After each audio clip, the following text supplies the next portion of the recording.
늦은 밤입니다. 이때는 고난주간의 목요일 밤이 됩니다. 예수님과 제자들은 감난산에 있는 겟세마네 동산으로 이동하였습니다. 이곳은 주님이 자주 가셨던 곳으로 그렇게 전해지는데, 지금도 1000년이 넘는 올리브 나무들, 그러니까 감람나무죠. 올리브 나무들이 서식하는 아주 조용한 이러한 정원으로 알려져 있습니다. 우리가 동산하면 뒷동산에서 언덕배기를 생각하실 수 있는데, 사실은 그곳은 정원에 가깝습니다. 그래서 그곳에서 예수님께서는 쉬기도 하시고 또 기도하시기도 하는, 예루살렘에 올라오셨을 때에 또한 주님께서 그곳에서 영적인 집중력을 높이셨던 이러한 장소였습니다. 예수님은 수제자였던 베드로, 야고보, 요한만 데리고 기도의 자리로 나아가시게 되는데, 어찌 보면 이 모습을 통해서 우리는 좀 여유롭다라고 이렇게 생각하실지 모르겠습니다. 그런데 예수님은 이 기도 후에 가룟 유다가 데리고 온 성전 경비대에 의하여 체포가 되시게 됩니다. 그러니까 예수님과 함께 십자가로 가시기 아주 직전 마지막 장소가 바로 이 겟세마네 동산이었다라는 겁니다. 그렇다면 이 중요한 시간, 예수님께서는 왜 제자들과 함께 기도하셨을까요? 어찌 보면 당연하다 생각할지 모르겠지만, 사람마다, 여러분 같은 경우에는 지금이 이제 마지막이다 생각했을 때 무엇을 하시겠습니까? 어떤 분들은 유서를 쓰시는 분들도 계실 거고, 좀 무섭죠? 유서라고 그러니까. 또 어떤 분들은 삶을 정리하는 여러 가지의 이러한 일들을 행하실 수도 있을 겁니다. 그런데 예수님께서는 이 수제자 3명을 데리고 이 겟세마네 동산에서 기도를 하셨어요. 무엇을 이야기하냐면, 이것이 예수님이 그들 가운데 주시는 마지막 가르침, 진정으로 제자들이 어떠한 삶을 살아야 되는지에 대한 본질을 가르쳐 주신 겁니다. 그렇다면 오늘 본문에서 주시는 메시지, 이 기도의 모습을 통해서 우리 가운데 주시는 메시지를 함께 나눕니다. 첫 번째는 하나님의 뜻이 삶에 이루어지도록 기도하라는 것입니다. 우리 함께 따라합니다. 하나님의 뜻이 삶에 이루어지도록 기도합시다. 여러분, 하나님의 뜻이 여러분의 삶 가운데 이루어지시기를, 그렇게 기도하는 삶을 살아가시기를 축복합니다. 예수님은 수제자들에게 이렇게 명령을 하십니다. 38절인데요, 이 말씀이 굉장히 중요한 오늘 본문에 참 문맥이 됩니다. 우리 함께 다 같이 읽을게요. 이에 말씀하시되 내 마음이 매우 고민하게 하여 죽게 되었으니 너희는 여기 머물러 나와 함께 깨어 있으라 하시고. 아멘. 본문은 예수님의 심리 상태를 잘 표현해 주고 있습니다. 십자가는요, 인성을 지니신 예수님, 완전한 인간이셨던 예수님께서도 마음의 갈피를 잡을 수 없을 정도로 매우 두렵고 괴로운 길이었다라는 것입니다. 그러므로 예수님께서는요, 제자들에게 이 마지막 기도, 주님이 가시는 그 십자가의 길, 그 길을 가기에 앞서 한 마음으로 동참하여 기도해 주기를 기대하셨다라는 겁니다. 여러분, 이 38절 이 말씀을 통해서요, 우리는 이 시대를 살아가고 있는 주님의 사람들, 누굽니까? 저와 여러분들, 우리 모두에게 아주 중요한 지침을 주셨습니다. 여기 보니까 38절 중반절에 보면 이렇게 말합니다. 너희는 여기 머물러 라고 말씀합니다. 너희는 여기에 머물러. 이 말씀이 뭘까요? 혼자 기도하기도 하지만 주님의 제자들은 함께 모이어 한 마음으로 기도의 자리에서 기도해야 한다는 겁니다. 한 마음으로 여러분의 기도의 자리 어디일까요? 우리 성직교회와 여러분 각자만의 기도의 공간이 있을 거예요. 여러분에게 묻고 싶습니다. 여러분의 그 기도의 자리에 혹시나 잡초가 자라고 있는 것은 아닙니까?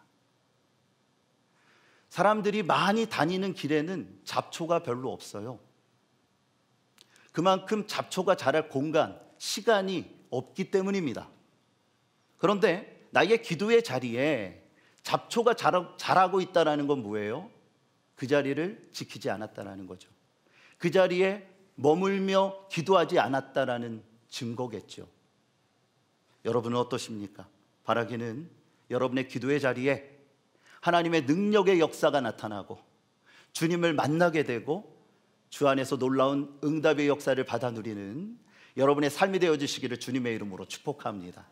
그 공간이 교회가 되어져야 하고 여러분의 속회가 되어져야 하고 여러분의 가정이 되어져야 합니다. 또 뭐라고 말씀합니까? 나와 함께 깨어 있으라 말씀하셨습니다. 주님과 함께 깨어 기도하라는 것입니다. 여러분, 우리가 기도할 때 누구의 이름으로 기도하는 거예요? 예수님의 이름으로 기도합니다.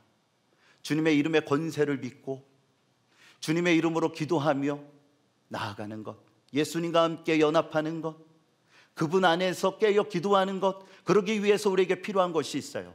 성령의 도우심이 있어야 합니다. 성령님의 도우심을 구하세요. 내가 바르게 구하게 하옵소서. 내가 마땅히 빌 바를 구하게 하소서. 그것이 무엇입니까? 바로 하나님의 뜻이라는 것입니다. 하나님의 뜻을 구하게 하소서. 예수님은 제자들에게 이렇게 당부를 하시고 조금 더 나아가사 이렇게 기도하셨습니다. 자, 39절 말씀을 우리 다 같이 함께 읽도록 하겠습니다. 조금 나아가사 얼굴을 땅에 대시고 엎드려 기도하여 이르시되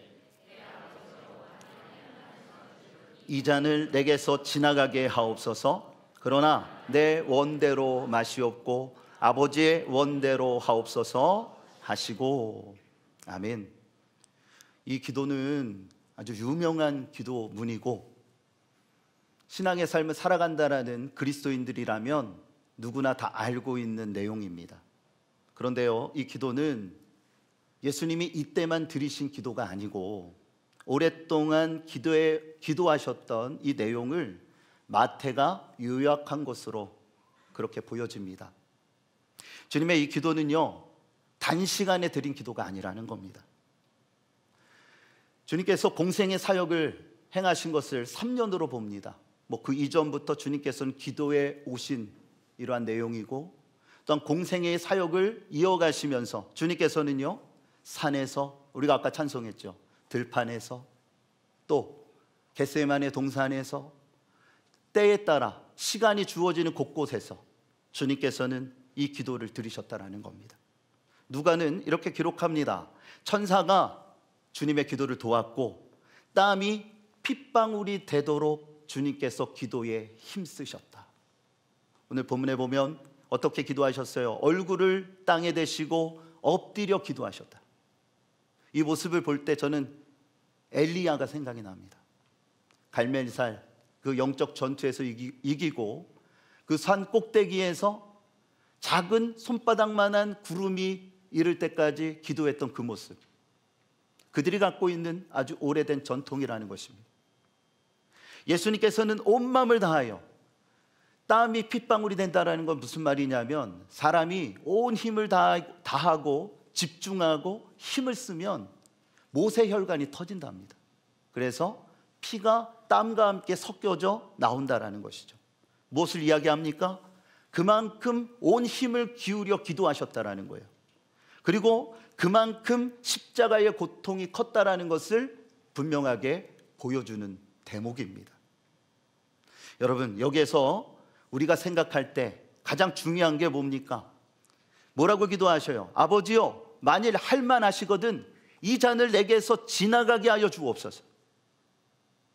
너무나도 힘든 고통과 이루 말할 수 없는 수치. 여러분, 십자가형이 뭐냐면 사람들이 많이 다니는 길목에 십자가를 세워놓고 옷을 다 벗깁니다. 그리고 못을 박는 거예요. 예수님은 십자가에 달리신 지 6시간 만에 돌아가셨지만 사람이 죽을 때까지 매달아 놓는 것이 십자가형입니다. 장렬하는 그 태양빛 아래서 모든 고난과 수치를 다 당하는 거예요. 죽을 때까지 매달려 있어서 어떤 사람은 일주일 동안 매달려 있는 사람들도 있었다라고 역사는 그렇게 기록하고 있어요. 엄청난 고통이에요. 그런데 주님께서 뭐라고 기도하시냐면 나의 원대로 마시옵고 아버지의 원, 곧 아버지의 뜻대로 이루어지기를 원합니다. 예수님은 아버지의 뜻이 이루어지기를 기도하셨습니다. 여러분, 그러기 위해서 이 기도를 통해 우리가 깨닫게 되는 게 뭡니까? 먼저 내 자신의 뜻을 꺾어야 한다는 거예요. 하나님을 향해서 나의 간구, 하나님을 향해서 나의 소원을 아뢰 수 있습니다. 그런데요, 주님이 우리 가운데 보여주신 아주 중요한 기도의 포인트는 이 모든 것들을 다 아뢰 수 있지만 중요한 것은 뭐냐 하면 이것이 이루어지기를 원합니다, 예수님의 이름으로 기도합니다, 아멘 하고 땡 하고 가는 게 아니고 이 모든 것들이 아버지의 뜻에 합하기를 원하고, 그렇지 않다면 아버지의 뜻을 이루시옵소서. 내 뜻을 꺾는 기도, 아버지의 뜻이 이 땅 가운데 이루어지는 기도, 이 기도가 예수님께서 제자들에게 가르쳐 주신 마지막 기도의 핵심이었다는 거예요. 예수님은 아버지의 뜻을 최우선에 두셨습니다. 왜 그럴까요? 그것이 이 땅에 오신 목적이기 때문입니다. 예수님이 제자들에게 가르쳐 주신 기도, 주기도문이라고 하죠. 이 기도를 살펴보면 주님께서 드리셨던 이 기도가 더욱더 명확해집니다. 마태복음 6장 9절에서 10절의 말씀을 우리 다 아시는 내용입니다. 우리 함께 읽겠습니다. 그러므로 너희는 이렇게 기도하라. 여김을 받으시오며 나라가 임하시오며 뜻이 하늘에서 이루어진 것 같이 땅에서도 이루어지이다. 아멘. 뜻이 하늘에서 이루어진 것 같이 어디에서도요? 땅에서도 이루어지이다. 예수님은 자신의 가르침을 삶으로 살아내셨어요. 그냥 가르치고 너희는 그렇게 살아라, 그렇게 말씀하시고 끝난 게 아닙니다. 하나님을 바라보며 아버지를 바라보며 집중하며 나아가셨습니다. 하늘의 뜻이 이 땅 가운데 이루어지도록 기도하셨고 담대하게 십자가로 나아가셨다라는 것입니다. 우리는 겸손히 예수님의 이 기도를 깊이 묵상해야 합니다. 여러분의 기도가 예수님의 기도를 닮아가는 그러한 기도가 되어지시기를 바랍니다. 여러분에게 당장 시급한 기도가 있을 거예요. 가정과 직장과 또 사업과 삶, 여러 가지의 많은 이러한 기도의 제목들, 중요하지 아니한 기도, 간절하지 아니한 기도는 없습니다. 모든 기도가 다 중요합니다. 이때에 성숙한 그리스도인은 자신의 간구보다 하나님의 뜻이 삶에 이루어지기를 구한다라는 것입니다. 하나님은 이미 우리의 모든 필요를 알고 계세요. 마태복음 6장에 보면 기도에 대한 가르침을 주셨을 때 뭐라고 말씀하세요? 공중에 나는 새를 보라, 이 땅에 있는 모든 만물을 보라. 너희가 노력하고 일하여서 그들이 존속하는 것이 아니다. 하나님이 먹이시고 하나님이 모든 것들을 채우시기에 이 우주의 모든 공간과 만물들이 생존한다라는 것입니다. 그러면서 뭐라고 말씀하십니까? 하물며 너희일까 보냐. 하나님은 다 알고 계세요. 하나님이 원하시는 건 뭘까요? 우리의 마음입니다. 우리의 마음이 아버지의 뜻에 집중하고 있는가? 아버지의 뜻을 구하고 있는가? 그러기 위하여 내 자신의 뜻을 꺾고 있는가? 기도의 자리를 지키고 기도의 군불이 활활 타오르고 하나님께서 원하시는 믿음의 삶을 살아가고 있는가? 여러분, 아버지의 뜻을 구하고 믿음 안에서 나아가면 자연스럽게 모든 필요를 하나님께서 채워주실 것입니다. 바라기는 모든 상황 속에서 역사하시는 하나님의 절대 주권과 은혜를 믿으시기 바랍니다. 기도를 통해 뭔가를 쟁취하려는 마음을 갖지 마세요. 기도는 그게 아니에요. 마음을 다하여 아버지의 뜻을 구하고 삶 가운데 이루어지기를 원하는 그 마음의 진정한 부르짖음이 여러분의 영을 채우고 새롭게 하시고 또한 충만케 하시는 놀라운 역사로 여러분 삶 가운데 이루어지게 되어질 줄을 믿습니다. 두 번째, 우리에게 주시는 메시지는 시험에 들지 않기 위해 항상 깨어 기도하라는 것입니다. 우리 함께 따라합니다. 시험에 들지 않기 위해 항상 깨어 기도합시다. 네, 40절, 41절 말씀을 우리 다 같이 함께 읽겠습니다.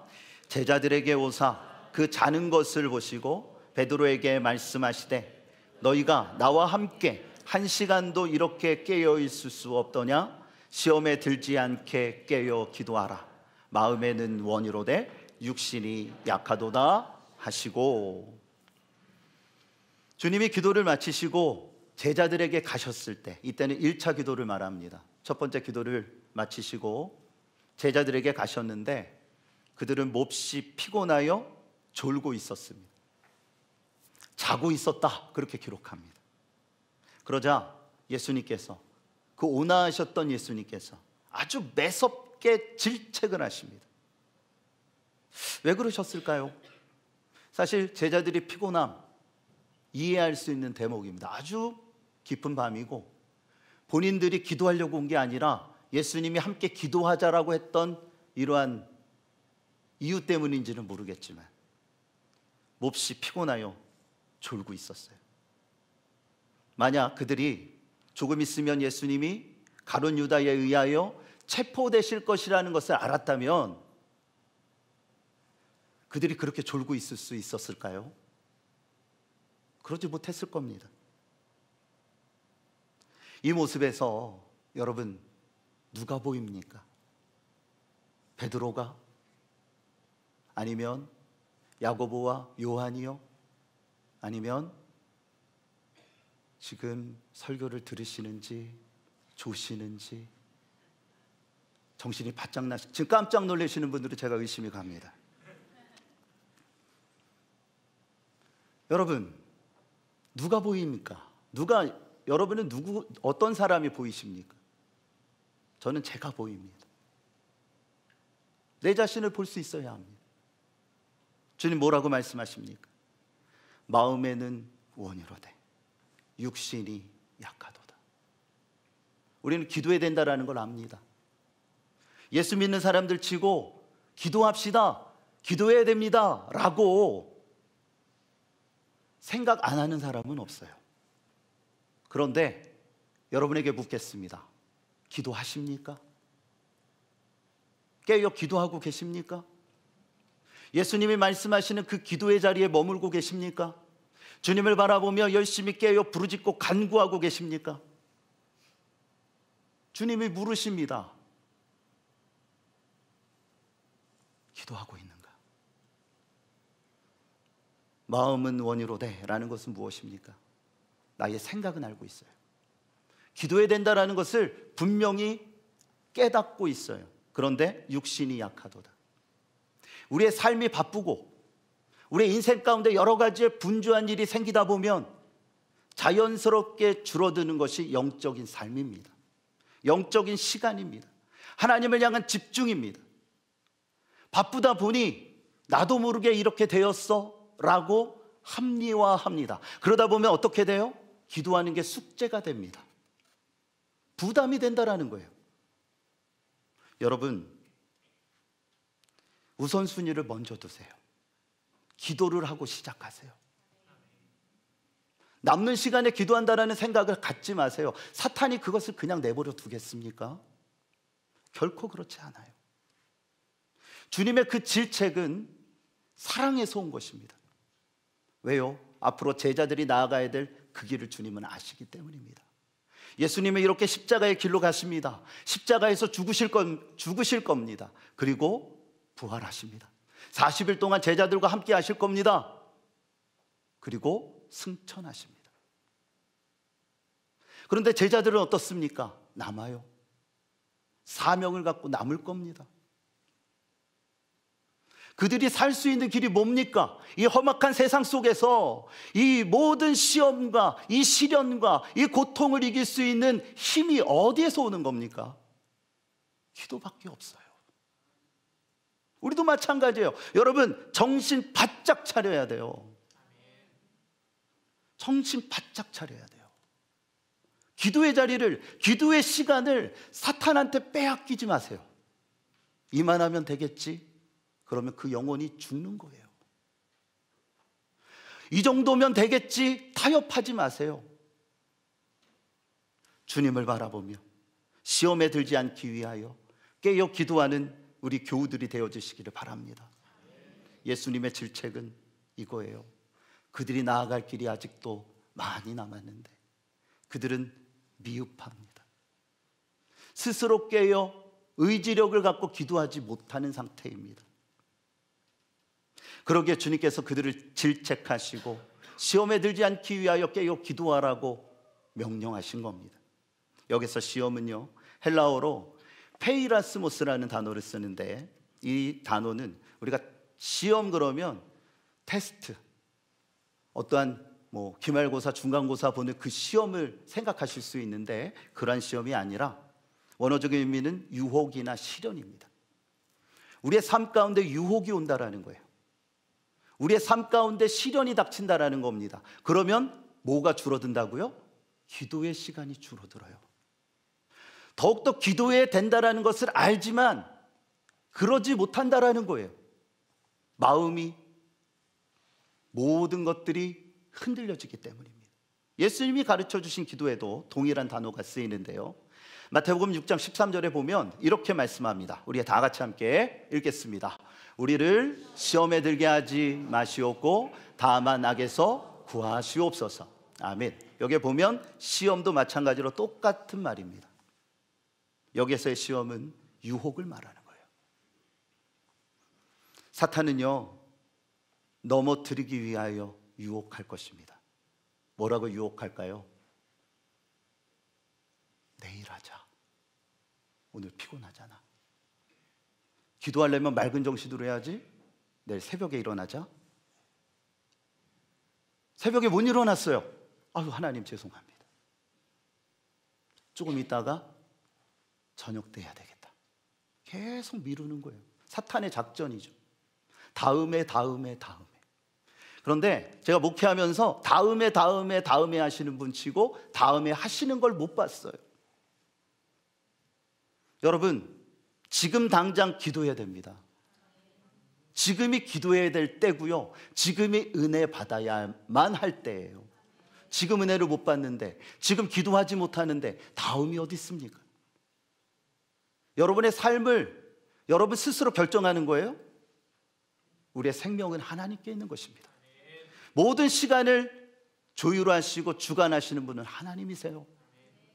지금 최선을 다하지 못하는데 나중에 어디 있단 말입니까? 예수님은요, 의식적으로 깨어 기도하셨어요. 그 모습을 보여주셨어요. 사탄은 여러분의 연약한 육신을 공략할 거예요. 여러분의 삶을 공략할 거예요. 그런데 기억하세요. 기도가 이러한 모든 유혹과 시험을 이기는 유일한 방법이라는 것입니다. 기도가 이긴다라는 거예요. 함께 따라합니다. 기도가 이깁니다. 기도가 이겨요. 기도가 이 사탄의 모든 계계와 어려움과 힘듦을 극복할 수 있는 하나님이 주신 방법이라는 것입니다. 주님은 제자들에게 삶을 통하여 기도하는 모습을 보여주셨죠. 이 겟세마네 동산에서 마지막으로 제자들과 함께 기도하셨던 이 모습을 저들 가운데 체험시켜 주셨어요. 저는 이 대목을 생각할 때마다 참 마음에 감동이 와요. 끝까지 삶을 통해 그들이 이 세상을 싸워 이길 수 있는 방법, 그리스도인으로 살아갈 수 있는 방법을 함께 체험을 통해 보여주신 거예요. 제자들도 예수님의 모습을 닮아갑니다. 성령의 능력을 받고 여러 가지 많은 사역들이 시작되었습니다. 예루살렘 교회가 급성장하게 됩니다. 베드로의 한 번의 설교가 3,000명과 5,000명의 성도들이 회개하고 돌아오는 역사가 나타납니다. 물론 그들은 세계 가운데로 흩어졌지만 그 안에서 주님의 교회가 세워졌어요. 성도들이 많아지고 주님의 제자들이 여러 가지 많은 일들을 하다 보니 우리 교회 같은 경우에도 모든 교회가 그래요. 다 똑같은 성격과 다 똑같은 마음이 아니잖아요. 다 성격이 다르고 다 추구하고 또한 살아온 환경이 다릅니다. 어떻게 한 마음으로 나아간다라는 거 결코 쉽지 않아요. 예루살렘 교회도 그랬어요. 구제 문제로 결국은 문제가 터집니다. 이때에 사도들이 이 문제를 놓고 심각하게 고민합니다. 이 고민이 굉장히 중요한 고민이에요. 왠지 아십니까? 우리가 왜 부름을 받았는가? 우리가 왜 이렇게 분주하게 사는가? 이 분주함 속에 놓치는 것은 없는가? 사역의 본질을 놓치고 있다는 것을 깨닫게 됐기 때문입니다. 그들은요, 열심히 봉사하고 열심히 사역을 했는데 그 가운데 필요한 시간을 놓쳐버렸어요. 그게 뭔지 아세요? 하나님의 말씀을 묵상하고 기도하는 시간이었어요. 그래서 그들은 이렇게 얘기합니다. 사도행전 6장 4절에 다 같이 함께 읽겠습니다. 우리는 오로지 기도하는 일과 말씀 사역에 힘쓰리라 하니. 그들은 7명의 집사를 세우고 목양에 대한 전반을 위임합니다. 그리고 그들이 해야 될 일은 뭐냐 하면 기도하는 일이다. 기도하는 일. 여러분, 기도하지 않으면 성령의 놀라운 능력의 역사가 나타나지 않는 거예요. 성령님과 동행하기를 원하십니까? 기도해야 돼요. 기도에 집중력을 발휘해야 합니다. 하나님의 말씀을 묵상해야 합니다. 여러분의 삶이 하나님의 말씀을 따라가는 삶이 되어주시기를 축복합니다. 말씀을 따라가는 삶을 산다라는 게 뭐예요? 말씀을 많이 읽는 것도 좋지만 한 절이라도 깊이 있게 읽으실 수 있어야 돼요. 이 말씀이 나에게 주시는 의미가 무엇일까? 이 말씀을 통해서 이 시대에 나에게 주시는 메시지가 무엇일까? 그것을 묵상하고 그것을 붙들고 기도하면서 살아가는 것, 이것이 말씀을 따라가는 삶이에요. 그런데 여러분의 성경책에 먼지가 쌓여 있지는 않습니까? 여러분의 기도의 자리에 잡초가 자라나고 있는 것은 아닙니까? 여러분이 만약 10년에서 20년 후에 엄청난 성공을 거뒀어요. 아주 괄목할 만한, 우리나라에서뿐만 아니라 세계에서도 여러분의 이름을 다 알아요. 이야, 저 정도면 성공한 거야. 우리 교회에서 그런 인물들이 많이 세워지시기를 축복합니다. 그런 인물들이 딱 세워졌어요. 그게 누구라고요? 바로 여러분이에요. 잘 안 믿기시나 봐요. 10년 뒤에 내가 이 세상에 있을까 말까 하는데 그렇게 상상하지 마시고, 만약에 여러분이 그러한 성공을 거두게 되었을 때 인터뷰를 하게 되었어요. 자, 가정을 해보고 사회자가 여러분에게 성공의 비결을 묻습니다. 당신이 성공한 비결이 무엇입니까? 그랬을 때 딱 한 가지의 성공 비결을 말하게 된다면 뭐라고 말하시겠어요? 제가 성공한 비결은 딱 한 가지, 바로 이것 때문입니다. 이것이 뭘까요? 아이고, 우리 어머니 아버지 때문입니다. 나와 함께 일한 사람들 때문입니다. 여러 가지가 있겠지만 저는 여러분들이 이렇게 대답하셨으면 좋겠어요. 기도했기 때문입니다. 누가 나를 위해서 기도해 줬기 때문입니다. 이게 아니고요, 기도했기 때문입니다. 여러분, 기도하는 사람, 또한 함께 중보 기도해 주는 사람이 되시기를 바랍니다. 기도가 능력입니다. 기도가 위기를 극복하는 유일한 해결책입니다. 요즘 너무 분주한 삶을 살아가다 보니 점점 기도의 그 시간을, 또한 그 자리를 잃고 있는 것은 아닌가. 우리가 만시간 기도를 집중하며 나아갑니다. 옛말에 이런 말이 있죠. 작심 3달, 이런 말이 있습니다. 제가 만든 신조어 작심 3달. 여러분, 2달은 열심히 해요. 그런데 이제 꽃이 피고 봄이 오고 막 이러다 보면 집중력이 해이질 수도 있어요. 그렇지만 믿음의 사람은 환경의 영향을 받는 게 아니라 환경에 영향을 주는 사람이에요. 그런 사람이 어떤 사람일까요? 기도하는 사람입니다. 여러분, 기도의 자리로 나오시기를 바랍니다. 기도의 자리로 나오세요. 금요성령 집회 때 우리 자녀들을 위해서 기도할 건데 자녀들과 함께 나오세요. 어떤 속회는 그렇더라고요. 우리 열심히 해봅시다 해서 그 속회가 다 나오셨어요. 제가 모를 줄 알죠? 다 알아요. 제가 여러분들 이렇게 그냥 다 쳐다보면서 설교하지만 여러분이 지금 무슨 생각하는지 모를 줄 알죠? 몰라요. 그런데 하나님은 아세요. 여러분, 주님을 바라보면서 기도의 성공자, 예수님의 모습을 닮아가는 하나님의 거룩한 사람들이 되어주시기를 우리 주 예수 그리스도의 이름으로 축복합니다.